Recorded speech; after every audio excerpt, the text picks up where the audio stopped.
what was really important was that CDD really eliminated, what we had before CDD, which was this constant Excel spreadsheet updates. And, you keep cellular data in an update, and you keep, one compound series in an Excel spreadsheet, and you're constantly updating that.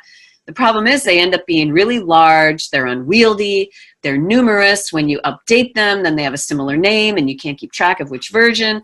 And so, it's really just, it gets to a point, once you've expanded your drug discovery and moved from kind of hit ID, it's really almost impossible to efficiently, allow you to do drug discovery. So with us, with CDD, the tool compound data was able to easily be compared to our lead compound without, hours of rejiggering spreadsheets as soon as we had a different thought about different characteristics we wanted to compare.